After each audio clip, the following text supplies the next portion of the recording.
Chase. By Katie Knight and Leslie North. Chapter 1, Chase. I spotted the dark-haired woman with the pixie cut from across the street and swore silently. She was glowing and pretty, and young. Way the hell too young for me. This blind date had been a mistake. My steps slowed, though not because I planned on bailing. I wouldn't do that. No, the problem was the 20-something guy headed straight for my date. I saw the moment her eyes alighted on the younger man. "Chase?" she asked.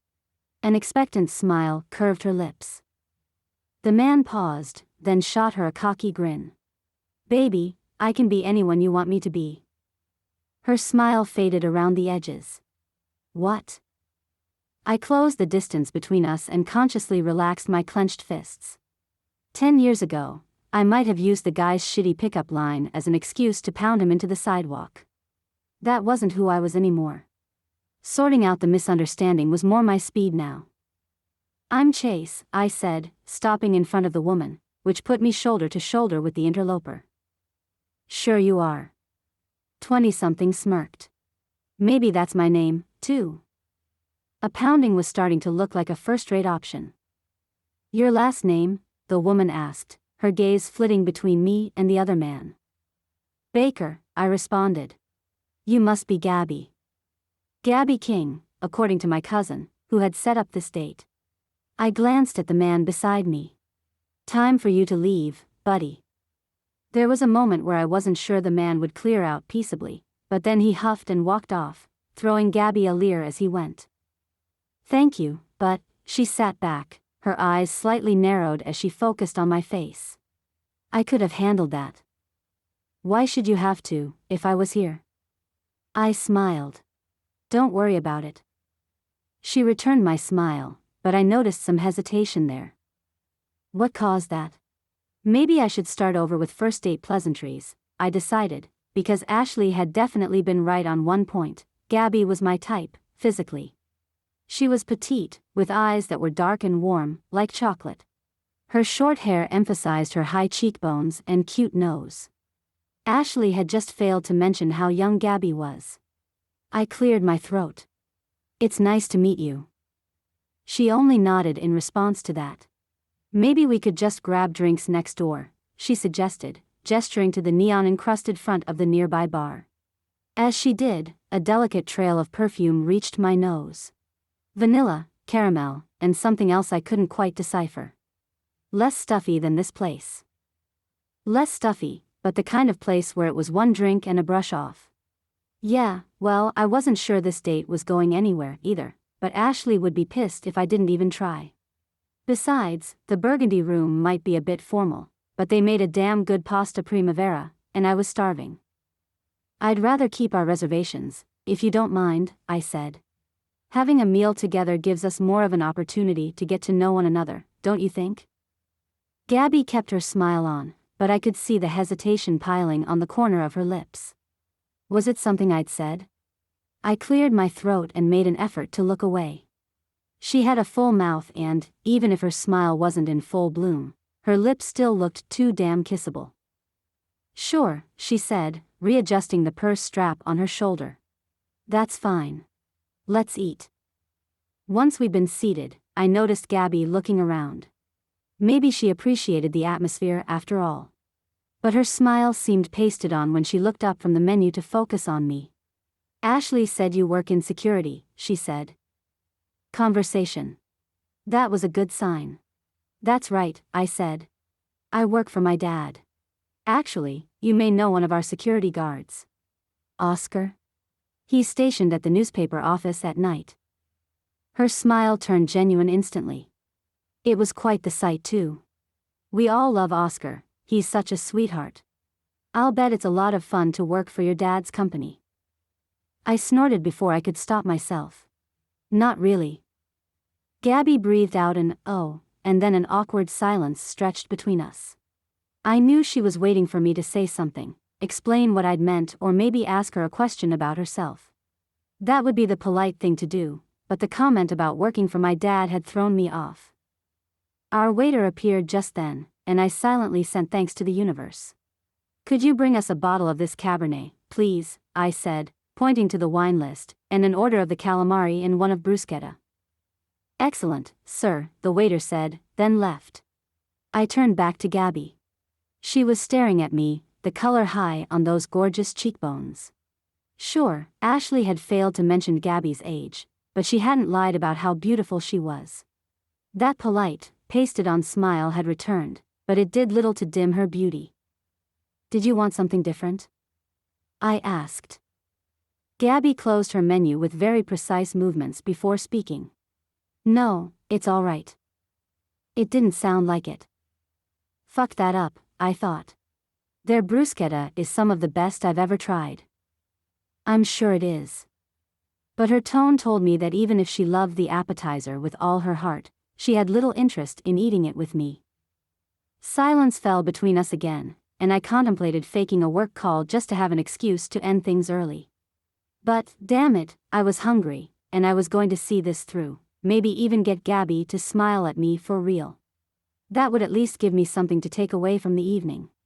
When the waiter appeared with our wine, I hoped it might be a turning point. May I pour some for you? The waiter asked Gabby, holding the bottle poised over her glass. She nodded. Yes, thank you for asking. There was a bit of snip in her tone, and I had to bite back a sigh. I'd been on missions that ended in gunfire that were more enjoyable than this dinner so far. As we sipped the wine, and it was very good wine, I tried to salvage the date. So, Ashley told me that you work at the newspaper. You're a reporter? She perked up. I am, she said, beaming with pride. It was a good look on her. I studied in New York. Before I could control it, I made a face. Why on earth would you leave New York to move to Estes Springs, Colorado? Not smooth, but I was already in the middle of it. I mean, there have to be way more exciting things to report on in a big city. A shadow passed over Gabby's face. Her shoulders seemed to hunch inward, as if she were fighting off a cold wind. I don't mind the slower pace. I like it, as a matter of fact. She took a deep breath and straightened her back. Besides, living here is making me more independent. Believe it or not, I'm 26, and I had never cooked for myself before I moved here. 26. She was even younger than I'd thought. What had Ashley been thinking, setting me up with a woman who was 12 years my junior? 26. That's young, I said. Is it? I snorted. Compared to 38? Yeah. I didn't miss the way her eyes widened a little. Some emotion that I couldn't quite place, like the one when I'd mentioned New York, colored her expression. Ashley didn't mention your age. I take it that's a problem. Her age sure as hell was for me. She was still at the casual dating phase of life. I was well past that. Clearly, this wasn't the start of anything serious. Gabby grimaced. I think it probably is for both of us, she replied. She wasn't wrong, but something about the way she said it grated on my nerves. So I wasn't in my 20s. I wasn't dead yet, either. You're probably right about that, I said. At least we had something we could agree on. That takes the pressure off, then, I said. No more first date jitters, since there won't be a second. Agreed. Should we call it a night? Before I could respond to her question, our appetizers arrived. With amused satisfaction, I saw her eye the platter of calamari. She might not be interested in me, but the fried squid had her attention. Let's eat, I suggested. We're here, so we might as well. Who knows, maybe we can even manage a pleasant conversation. Gabby eyed me doubtfully before dipping her head in assent. She reached for one of the rings of calamari and popped it into her mouth. Her moan was deep and throaty, lighting a fire under my imagination. These are good, she conceded.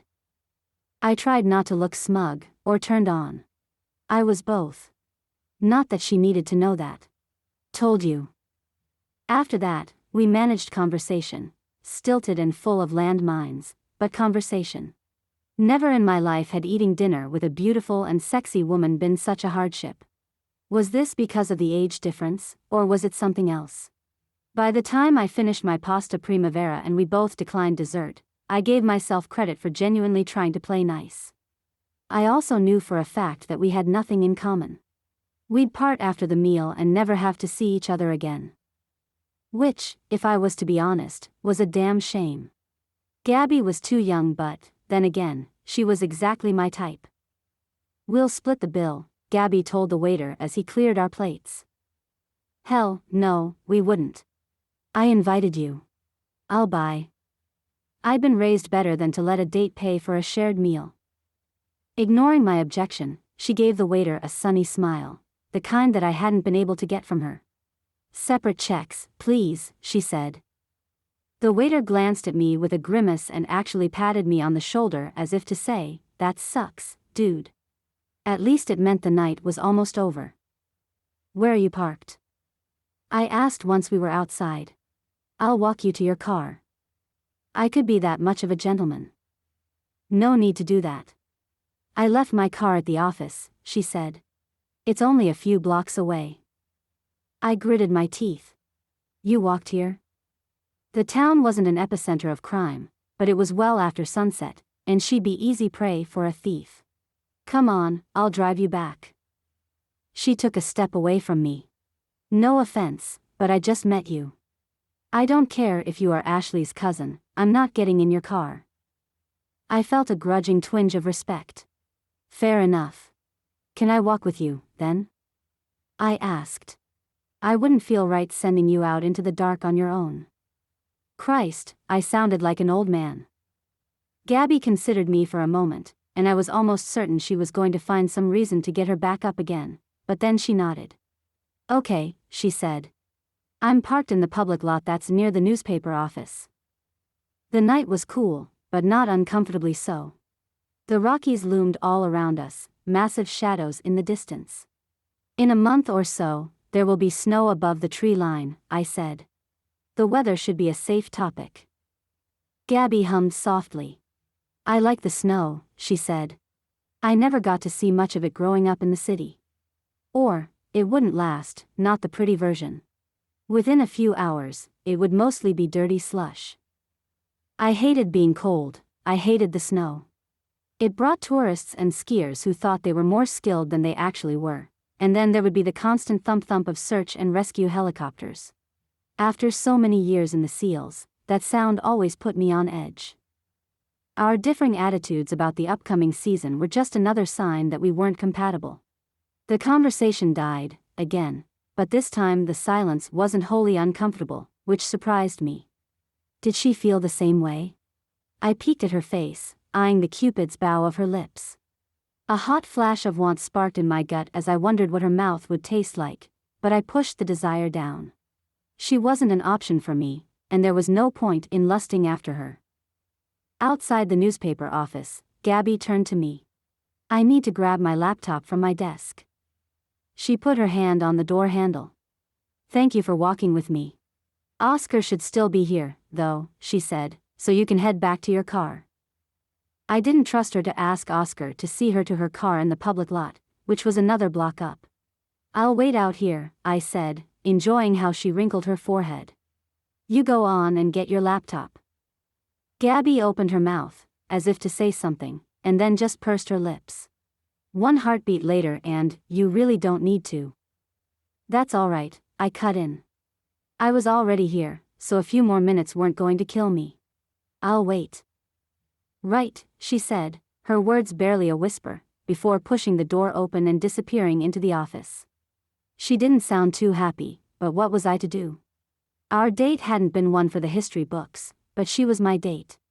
The least I could do was see her safely to her car. I stood there, shifting my weight from one foot to the other, and watched couples walking by, leaning into each other and laughing.